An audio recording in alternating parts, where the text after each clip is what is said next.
Alhamdulillah wassalatu wassalam ala asyrafil anbiya wal mursalin nabiyina Muhammad wa man tamassaka bi sunnatihi ila yaumil ma ba'd. Assalamualaikum warahmatullahi wabarakatuh.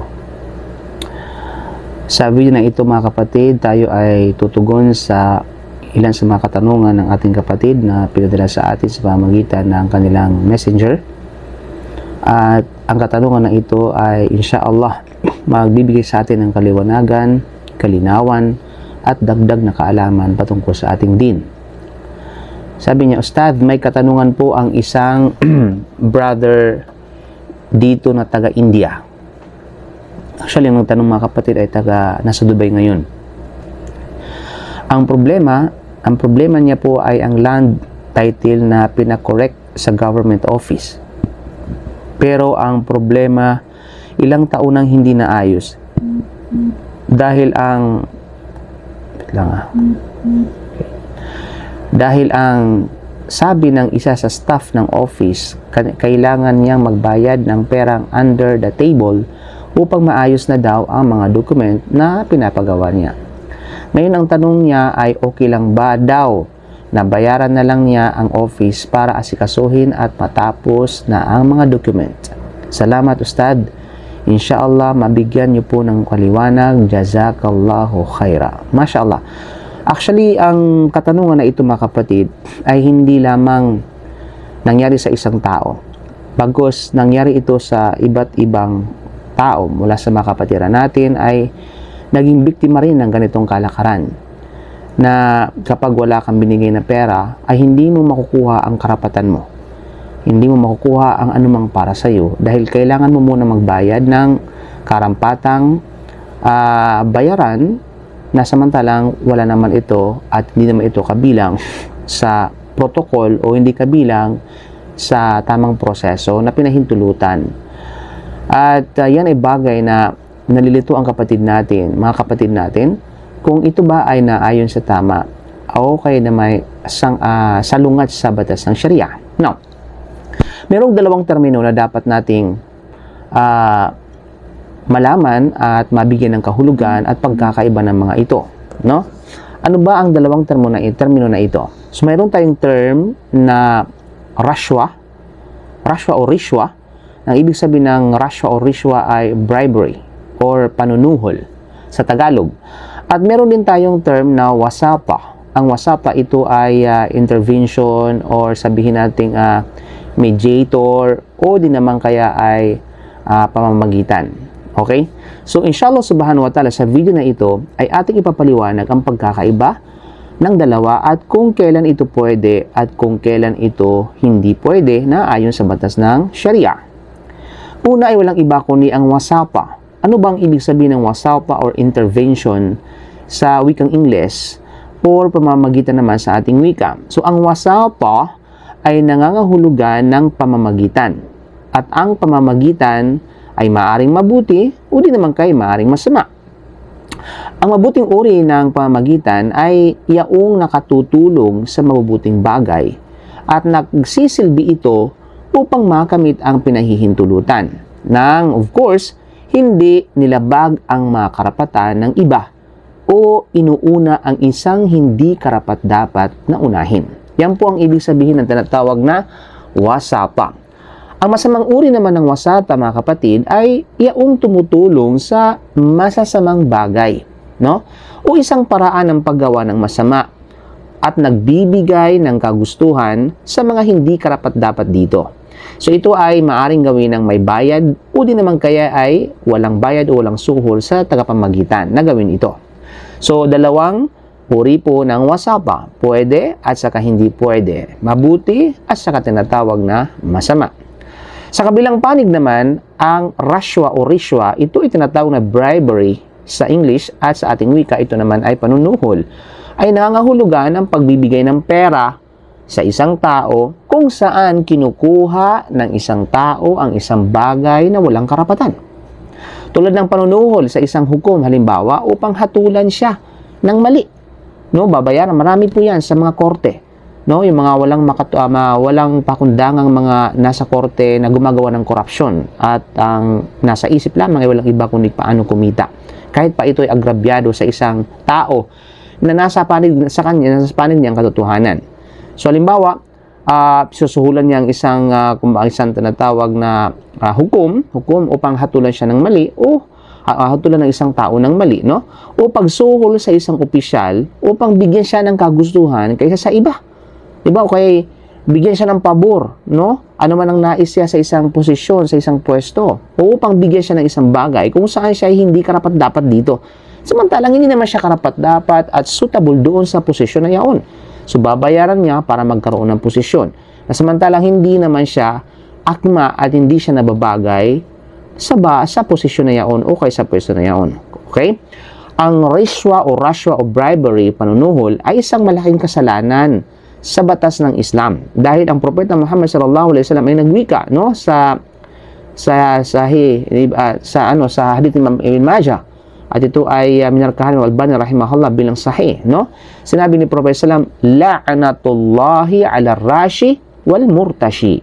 La'natullah 'ala rashi wal murtashi. Naway ang sumpa ng Allah ay mapasa sino mang nagbabayad ng suhol, gumagawa ng bribery, at sa sino mang tumatanggap ng bribery, sumasanggap ng rashwat, tumatanggap nito. Okay? So, yung po mga kapatid sa panampalatayang Islam. So, pag sinabing rashwa, talagang ipinagbabawal, mutlakan. Okay? Sabihin mutlakan. Kaya ang pangalawa, mga kapatid sa panampalatayang Islam, pangalawang bagay na dapat nating malaman. Okay? Ito ay pinahihintulutang magbayad ng suhol kung ang isang tao ay hindi makakamit ang kanyang mga karapatan sa anumang ibang pangparaan. Okay? Sa ibang tinatawag na paraan. Pag sinabi natin kanina, mutlakan, absolutely bawal, yaon talaga yung bagay na sabihin natin, no, masama, no, na walang kumbaga ay wala sa tamang pamamaraan at mapamantayan. Okay? Nakagaya ng wasata na ito ay masama, na kung saan talagang mutlak na ito ay ipinagbabawal. Ngunit may mga ilang bagay at ilang aspeto at ilang kumbaga senaryo na maari itong pwede. Okay? Yung bayaran mo kumbaga at maaaring mahulog ito sa sabihin nating wasata. So, ito ay pinahintulutang magbayad ng suhol, sabi natin suhol, kung ang isang tao ay hindi makakamit ang kanyang mga karapatan sa anumang iba pang paraan. Okay? Linaw? Hindi makamit, no, ang kanyang mga karapatan sa anumang iba pang paraan. At yung paraan na lamang niyaon ang tanging maisasakatuparan at makakamtan ang kanyang karapatan na para sa kanya sa pamamagitan ng pagbayad. Ngunit kung gayon, ito ay haram para sa kumukuha nito, ngunit hindi sa nagbigay nito. Okay? Hindi sa nagbigay nito. Kaya naman, si Ibn Hazm, rahimahullah, ay nagwika sa Al-Muhalla. Sabi ni Ibn Hazm, rahimahullah, sabi niya, wala tahillu rishwa. Ang mga suhol ay hindi pinahihintulutan. Wahiya ma'atahu al-mar'u liyahkuma lahu bibatil aw liwalaya aw liyadhima lahu insan. Fahada ya'tham al-mu'ti wal-akhid. فأما من منع من حقه فعض ليدفع عن نفسه الظلم فذلك مباح للمعطي وأما الآخذ فآثم. So sabi niya, ang mga suhol ay hindi pinahihintulutan. Ang suhol ay kung ano, yun sasabi natin rishwa, no? Ang suhol ay kung ano ang ibinibigay ng isang tao upang ang isang paghatol ay maipasa para sa kanyang pabor ng hindi makatarungan. O upang siya ay italaga sa isang posisyon or sa isang tinatawag na kumbaga anta sa isang lugar ng authority o upang ang isang tao ay pagmalupitan para sa kanya. So ito ay kasalanan para sa nagbigay nito at sa kumukuha nito, no? Ngunit sabi niya, kung ang isang tao ay pinagkaita ng kanyang mga karapatan, kinuha ang kanyang mga karapatan sa kanya ng di makatarungan at siya ay nagbigay ng suhol o pinagbawalan siyang makuha ang kanyang karapatan, at talagang kailangan niya yung karapatan na yaon. Na kung kaya ay siya ay nagbigay ng suhol upang maiwasan ang pagmamaltrato mula sa kanyang sarili, ito ay pinahihintulutan para sa nagbigay nito, ngunit ito ay kasalanan para sa sinumang tumanggap nito. At gayon din ay nagbigay ng mark si Shaykh al-Islam bin Taymiyyah rahimahullah, mga kapatid. Sabi niya, kung siya ay nagbigay sa kanya ng isang regalo upang siya ay umiwas sa paggawa ng masama sa kanya, upang siya ay magbigay sa kanya ng kanyang mga karapatan, ang regalo na ito ay haram para sa sinumang kumuha nito, ngunit ito ay pinahintulutan para sa nagbigay na ibigay ito sa kanya. Alinsunod sa pahayag ng Propeta Muhammad sallam, Sabi sa hadith Rasulullah, inni la u'tiya ahadahumul atiyah fayakhruju biha yata'abbatuha naran. Qalu ya Rasulullah, falima tu'tihim? Qala ya'buna illa ay yas'aluni wa ya'ballahu lil bukhl. Sabi niya, nagbibigay ako ng regalo sa isa sa kanila at aalis siya. Yung isa sa kanila, tinutukoy dito yung mga, kumbaga, yung mga di makatarungang mga tao at saka yung mga, alam mo yun, yung tawag siya, gumagawa ng hadlang para siraan ang Islam, para siraan ang Propeta Muhammad sallallahu alaihi wasallam, sinisiraan ng Propeta Muhammad sallallahu alaihi wasallam. Subalit, sa kabila nito, sila ay numihingi pa rin kay Propeta Muhammad sallallahu alaihi wasallam. Sa kabila ng paninira nila kay Propeta sallallahu alaihi wasallam at paninira nila sa Islam. Kaya ang ginawa Propeta sallallahu alaihi wasallam, sabi niya, nagbibigay ako ng regalo sa isa sa kanila at aalis siya, yung tao na yaon. Pagkatapos, dala-dala ito sa ilalim ng kanyang kilikili na parang apoy. Ibig sabihin, yung regalo na yon ay although binigay sa salam, pero ang ginagawa ng taong yaon ay para siyang nagdala-dala niya sa kanyang kilikili, no? Ano, parang apoy. Dahil sa hindi niya paniniwala at paggalang niya sa Islam. Kaya sinabi ng mga sahaba, usugo ng Allah, bakit mo pa sila binibigyan ng mga regalo kung ganun? Kaya ang Propeta sallallahu alaihi wasallam nagsabi, tinan mo ang statement ng Propeta Muhammad sallallahu alaihi wasallam, sila ay nagpipilit, no? Nagpupumilit na humingi, at ang Allah ay iginigiit na ako ay hindi dapat maging maramot. Diba? Hindi dapat maging maramot. So, hindi haram ang pagbibigay, pero doon sa tinatawag na kumukuha at tumatanggap, haram para sa kanya. Subhanallah. Kaya naman, ang pagbibigay sa mga taong ito ay pinahihintulutan para sa nagbigay, ngunit ito ay haram naman para sa mga kumukuha nito. Malinaw? Kahit patungkol sa pagbibigay ng regalo sa kaso ng pamamagitan, halimbawa, yung mga intercession o kaya sabi ng intervention.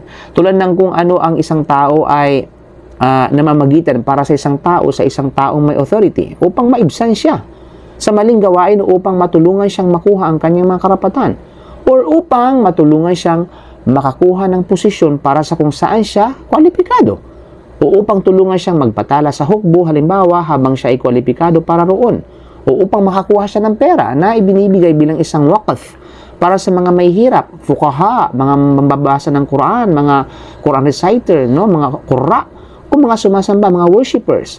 At siya ay may karapatan dito. At iba pang uri ng pamamagitan na nakakatulong sa paggawa ng isang obligasyong aksyon o pag-iwas sa isang gawaing haram. Sa mga kasong ito, ay hindi rin pinahihintulutan na tumanggap ng regalo.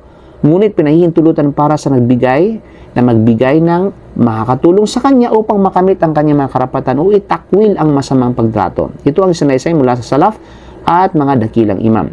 At si Sheikh Uthaymin rahimahullah ay nagbigay ng malinaw na statement. Ang sinabi ng Sheikh Uthaymin rahimahullah, "Amma ar-rishwatu allati yatawasalu biha al-insanu ila haqqihi, ka'an la yumkinuhu al-husul ala haqqihi illa bi shay'in min al-mal, fa inna hadha haramun ala al-akhidh wa laysa haraman ala al-mu'ti." لأن المعطي إنما أعطى من أجل الوصول إلى حقه لكن الآخذ الذي أخذ تلك الرشوة هو الآثم لأنه أخذ ما لا يستحق.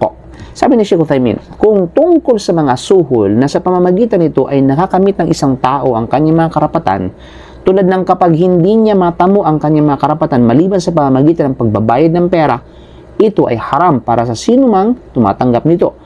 Ngunit hindi haram sa nagbibigay sapagkat ang nagbibigay ay nagbibigay lamang nito upang makuha ang kanyang karapatan. Ngunit ang tumatanggap ng suhol ay nagkakasala dahil siya ay kumuha ng bagay na hindi nararapat para sa kanya. Diba? So, kagaya ng nasa katanungan mga kapatid, malinaw. So, para makuha yung karapatan ni brother na isa katuparan na talagang namang para sa kanya, at hindi ito makukuha, sabi ng official nung isa sa mga kumbaga nagtatrabaho doon sa office nila, ay hindi makukuha niya ito maliban lamang na magbayad siya kung ganun walang ibang paraan, di ba? Kung ganun, pwede niyang gawin yaon, di ba? At ito ay pinahintulutan para sa kanya, subalit doon sa mga pumipigil ng karapatan niya na handang tumanggap ng bayad para sa doon sa inipit nila, haram para sa kanila, mga kapatid sa panampalatayang Islam. Na kung kaya, bilang tayo ko sa atin lahat, alamin natin ang karapatan natin bago tayo gumawa ng hakbang na ito. Kung mayroon pang hakbang bukod dito na makukuha natin ang karapatan natin, gawin natin. Subalit kung wala ng karapatan o wala ng pamamaraan para makuha natin ang ating karapatan maliban lamang sa pagsuhol o pagbayad, therefore, pati sa Sharia, ito ay pinahihintulutan. Kaya alamin natin ang karapatan natin, alamin natin kung ano ang para sa atin, at alamin natin kung ano ang maaaring hakbang natin na hindi natin nasasagasaan ang batas ng Sharia. Kaya mga kapatid sa pananampalatayang Islam, hopefully ay meron tayong natutunan sa katanungan na ito at sa kasagutan. At tayo nagbigay sa atin ng enlightenment by the Quran in the Sunnah of the Prophet Muhammad sallallahu alaihi wasallam sa mga bagay-bagay na may kaugnayan sa ating din. Hopefully, ang video na ito ay nakatulong po sa atin upang intindihin pa natin ang ating pananampalataya. Kaya po sa mga hindi pa po nakapag-follow sa ating page, you may follow our Facebook page, and don't forget to subscribe to our YouTube channel for more sa mga video na may kaugnayan sa ating din. So maraming salamat po. Kita-kits po tayo sa sunod na katanungan, and hopefully inshallah ay nasa mabuti kayong kalagayan. Assalamualaikum warahmatullahi wabarakatuh.